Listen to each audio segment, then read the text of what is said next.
So I love newspapers, and I think that this morning's sessions should be of great interest to us. In fact, there's one thing about newspapers and about the printing industry in general that I think we can't lose sight of. And that's despite the fact that what you'll hear from vendors, what you'll hear from Jim Hamilton and myself, what you heard from Ralph yesterday about the importance of keeping in mind the business of print. That's important, right? That's key to being successful. But it's almost impossible not to be in love with the industry that makes it possible for our civilization to advance. You know, it's the printed word, it's the availability of that printed document that makes possible our advanced governments, our advanced societies of today.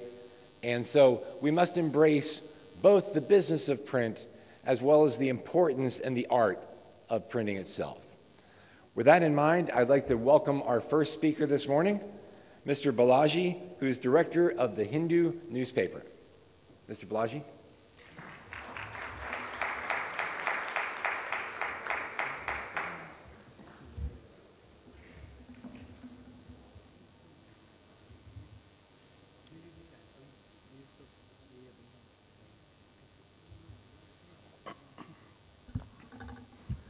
Thank you and good morning.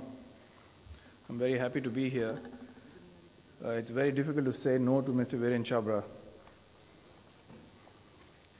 As the title slide shows, I wish to talk about excellence in newspaper production in the context of the future of newspaper printing and publishing. All of us are aware of the decline of the printed newspaper in many countries.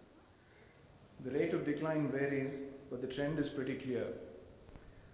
In India, though, even a pessimist would concede that the printed newspaper has some juice left. But it would be folly to be complacent. Just look at the growth in mobile telephony in India. In fact, that might be the biggest competitor to the printed newspaper. So can excellence in production and printing play any kind of role in sustaining and enhancing the life of the printed newspaper? Newspapers are part of the media and entertainment industry. A very crucial part, no doubt, but TV has once and for all ended the dominance of print, and digital has already been chipping away bits and pieces of profitability from the printed newspaper. If print is to remain competitive, it must enhance its visual appeal without losing its core strength, the ability to convey the printed word. In printed form, newspapers will continue to be a significant advertising medium, but less and less so over the very long term. Whatever TV has gained from print is expected to be lost in due course to digital, which means internet and mobile. The production function is still a big chunk of a newspaper organization in terms of costs, capital assets, and people. Over the years, though, it has narrowed in scope and in some cases in importance too, with the growth of digital publishing. Production is much less of a bottleneck now than before, so is often taken for granted. It's quite important to understand that production strategy must follow from a company's overall business strategy, which is why we find vastly differing approaches and attitudes towards production and technology. For example, if the company's strategy is into semi-commercial or commercial products, production strategy can be the use of improved paper and or improved printing processes such as heat set and UV. The costs would follow automatically. Excellence then has to be seen and assessed in that context. There is a growing tendency towards the separation of printing and publishing. In the West, this is a strong trend. In India, it has taken the form of outsourcing of printing in less critical situations. And there are good reasons why this is happening. First, publishers faced with declining print revenues are saddled with underutilized high-cost capital assets mainly printing plant and printing presses. This results in a heavy fixed cost component. A press that runs only 3 or 4 hours in a day cannot but be a burden, very much like an aircraft that is mostly parked on the tarmac. Second, standardization has enabled the creation of printing factories to whom work can be contracted. Knowledge of newspaper printing has moved out of the publishing houses. The question then is, do you lose a unique advantage? Standardization is always associated with better process control, but also frequently with the loss of individuality. If print quality is your USP, does outsourcing or contracting destroy this USP? Separation of printing and publishing is not a prescription for success, although it can form an important part of a carefully constructed company strategy. We cannot, however, get away from a host of issues connected with the concept. How do you work with a printer to assess future needs? What assurances can you give him? What should be the length of the contract period? Is contracting as flexible and reliable as doing it yourself? How quickly can you respond to competition that has its own facilities? What quality systems and procedures are in place? Is there adequate expertise to handle a great variety of materials, such as newsprint? Will you end up micromanaging the printer? Do you get the feeling that it would be better to run your own print shop than run after the printer? What do you have to do in your own self-interest to ensure the viability of your contractor's business? Why am I raising these questions? The answer is simple. Is contracting likely to affect your quest for excellence? What is excellence?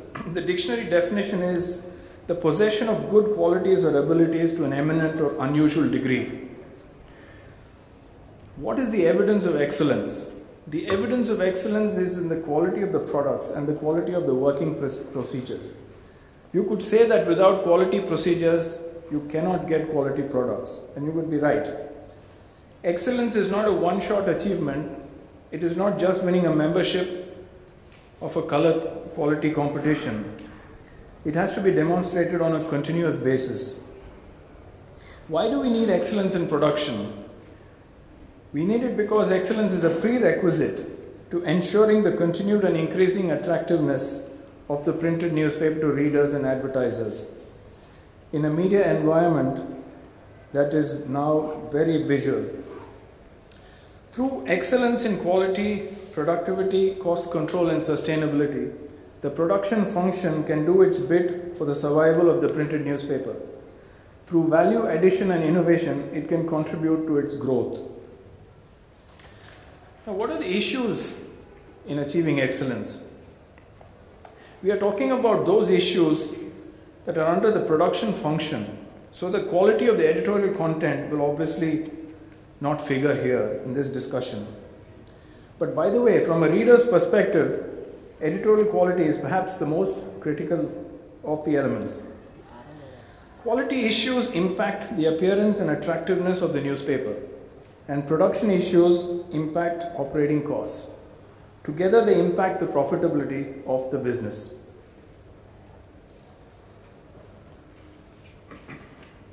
I have listed a few imperatives under quality issues. There may be others that you may wish to add, but of the points listed in this slide, I would like to dwell only on the first because the others need no elaboration. Indian newspapers in general are now comfortable working with specifications and standards. This is not to say that all of them conform to them, but there has been a concerted effort in the last decade and more to work with the ISO standard 126473.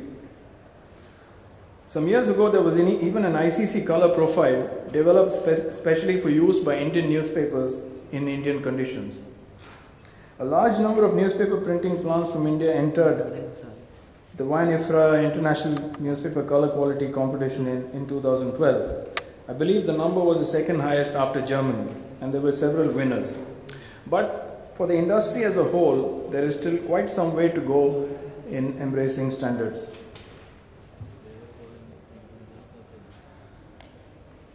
Now, the first 4 issues listed under production can be influenced by decisions taken upstream of the production department by editorial, advertising, and circulation.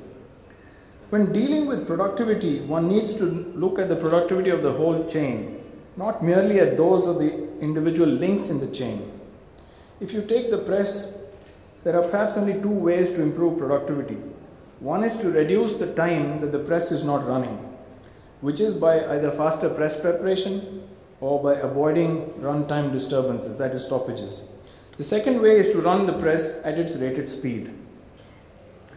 Material waste reduction is always a work in progress story. This is especially true of one key material for newspapers, which is newsprint, the cost of which incidentally is unlikely to go down in the future. Product requirements often constrain waste reduction possibilities because these requirements may come from editorial or marketing. In the wake of the recent energy crisis in several states of India, energy costs assumed quite serious proportions. In Tamil Nadu, for the past several months, we've had power cuts ranging from 14 hours to 16 hours a day. Energy consumption requires a critical, continuous assessment. The energy factor can even influence machine selection. I have known the decision on servers in big data centers having been made on energy considerations alone. Coming to skills deficit, we know that the level of automation has increased tremendously. The human factor is still of the greatest influence. Equipment is becoming complex. Machines and systems therefore require operators to have more knowledge. The role of training is quite important here, not only to improve productivity but also to increase the flexibility of the workforce. Looking back at my 35 years in this newspaper industry, I am deeply disappointed at the scant attention training has received. So how do we know how we are doing in relation to others? Is benchmarking the answer? It is very tempting to look for benchmarking studies to assess one's position. In practice, the variability in the newspaper industry is so great that there are too many constraints in making comparisons. I found, for example, that Indian newspapers classify or categorize newsprint waste in different ways. Waste data comparisons will be pointless in such a situation because the figures really are not comparable. This is one reason why past efforts at benchmarking were not entirely successful. The other reason, of course, is that newspapers were reluctant to share data. I guess they took shelter under freedom of information of the press not to share information. A common sense approach would be to get a status check on selected specific metrics, say about 15 in number, and then embark on a continuous improvement effort. The metrics can cover all areas from pre-press to the mailroom and include quality, material and machine parameters.